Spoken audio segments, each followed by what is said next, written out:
कर्नाटका। जय संविधान। Thank you. Honourable member Vishal Patil ji. Vishal Patil ji. Budget 25-26 से बोलने के अवसर के लिए धन्यवाद सर। अर्थमंत्री जी को उनके रिकॉर्ड 8वें बजट के पेश करने की उपलब्धि पर भी बहुत बहुत बधाइयां।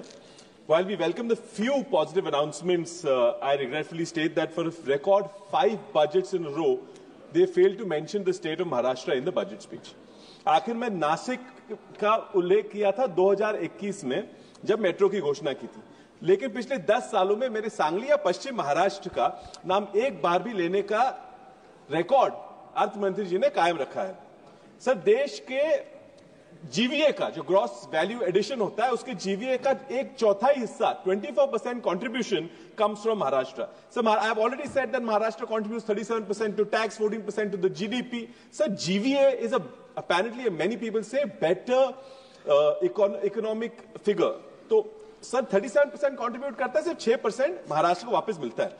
सर, लोगों को अपेक्षा थी, हाल ही में वहां महाराष्ट्र में इन्होंने सरकार बनाई है पिछले साल, लोकसभा में वोट ना मिले इसलिए शायद पिछले साल बजट में कुछ दिया नहीं था, लेकिन इस चुनाव में इस बार हाई स्ट्राइक रेट से 132 विधायक भाजपा को महाराष्ट्र की जनता ने दी है। स्वाभाविक है कि लोग उम्मीद लगाए बैठे थे कि इस बजट में कुछ तो उनको मिलेगा।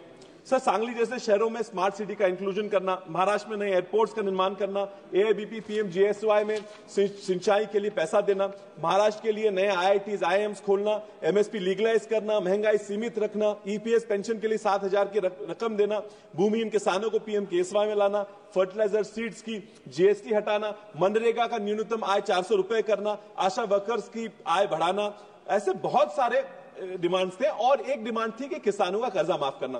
किसानों का कर्जा माफ करने का बीजेपी ने चुनाव के पहले घोषणा तो कर दी। सर, लोग कर्जा चुकाने की स्थिति में नहीं है, जो चुका सकते हैं अब वो भी चुका नहीं रहे क्योंकि घोषणा सुन दी कि कर्जा माफ होने वाला है। सर, महाराष्ट्र की इस वजह से ग्रामीण व्यवस्था पूरी वेंटिलेटर पर चली गई है, कोई कर्ज नहीं भर रहा है, कर्ज मिल भी नहीं रहा। सर, क्या बजट में इस बारे में कुछ तो बोलना सरकार की जिम्मेदारी नहीं थी? मैं पूछना चाहता हूं, क्या सरकार किसानों का कर्जा माफ करेगा या नहीं? सर, मराठी में एक कहावत है, बाप तर दाखो नहीं तो श्राद्ध तर घाल।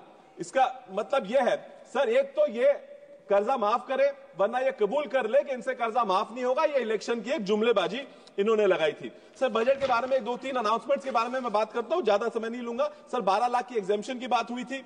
सर, 7 करोड़ लोग रिटर्न फाइल करते हैं इनकम टैक्स का।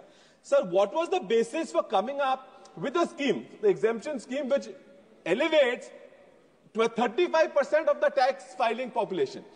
जो पुराने रेजिम में टैक्स फाइल करते हैं उनके लिए 1 रुपए का बेनिफिट इस बजट में इन्होंने नहीं अनाउंस किया। So, what is the hidden agenda behind making people shift from the old regime to the new regime? So, by removing the old regime, you are giving a short-term gain, and the result will be a long-term loss. Sir, what is the reason then for discouraging people from savings, from buying houses, from buying insurance? The government needs to explain. Sir, they are targeting 14 lakh crore collection from personal income tax alone, ma'am. Sir, therefore, they are proposing to collect 35% more tax from individuals than they are proposing to collect from the entire corporate world. सारे अडानी, अंबानी, रिलायंस, बिरला सब मिला के लोगों से 35% ज्यादा income tax collect कर रहे हैं। Sir, the personal income tax they expecting is 25% higher than the entire GST collection of India. Sir, और कितना बोझ डालोगे मिडिल क्लास में? सर, मैं दूसरी बात में कल अनाउंस किया था, 3 लाख से 5 लाख इंटरेस्ट सब्सिडी बढ़ाई है खेती के किसानों के कर्जों के लिए। I have read through the entire budget, कहीं भी इसका एडिशनल प्रोविजन नहीं दिख रहा। Sir, is this actually an announcement just to please people? एक बोलता है फील गुड वाला, या सच्चाई में यहाँ कुछ किया है? कितने लोग पात्र हैं सर एक्स्ट्रा कर्जा लेने के लिए? 50-60 हजार रुपए एकड़ के ऊपर कर्जा ही नहीं मिलता, तो 5 लाख का कर्जा लेने के लिए 10-10 एकड़ जमीन लेनी पड़ती है। सर, मेरी 10 एकड़ जमीन नहीं है।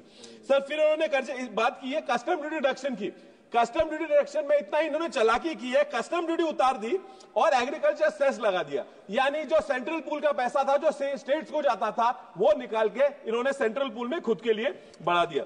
So by doing this, they are stealing the funds from the states. So let's talk about the new schemes. पिछले बजट में भी इन्होंने डाला था कि न्यू स्कीम के लिए 60,000 करोड़ देंगे। अब वापस इस बजट में डाला है न्यू स्कीम्स के लिए 60,000 करोड़ देंगे। कौन से स्कीम थे ये बताया नहीं।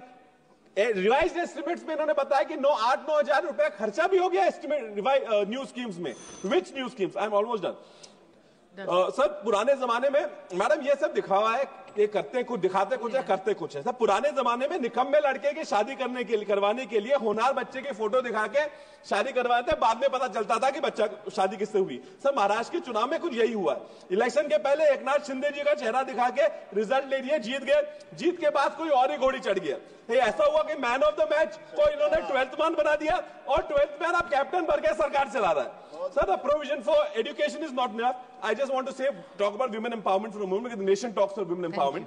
Sir, मेरे सांगली के जत तालुका के करजगी गांव में एक 7 साल की बच्ची पे दुष्कर्म करके उसका खून किया गया।